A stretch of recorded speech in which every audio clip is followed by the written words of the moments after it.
بسم الله الرحمن الرحيم رب هب لي من الصالحين فبشرناه بغلام حليم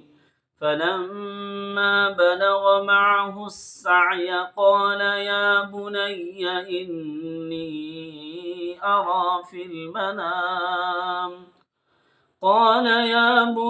إني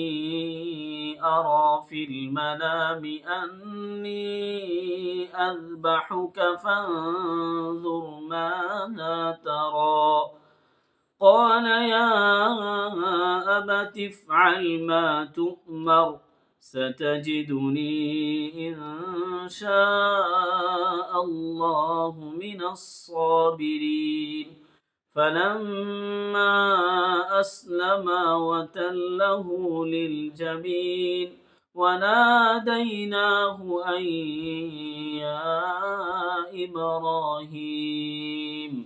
قد صدقت الرؤيا إنا كذلك نجزي المحسنين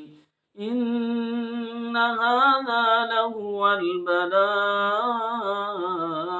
المبين وفديناه بذبح عظيم وتركنا عليه في الآخرين سلام على إبراهيم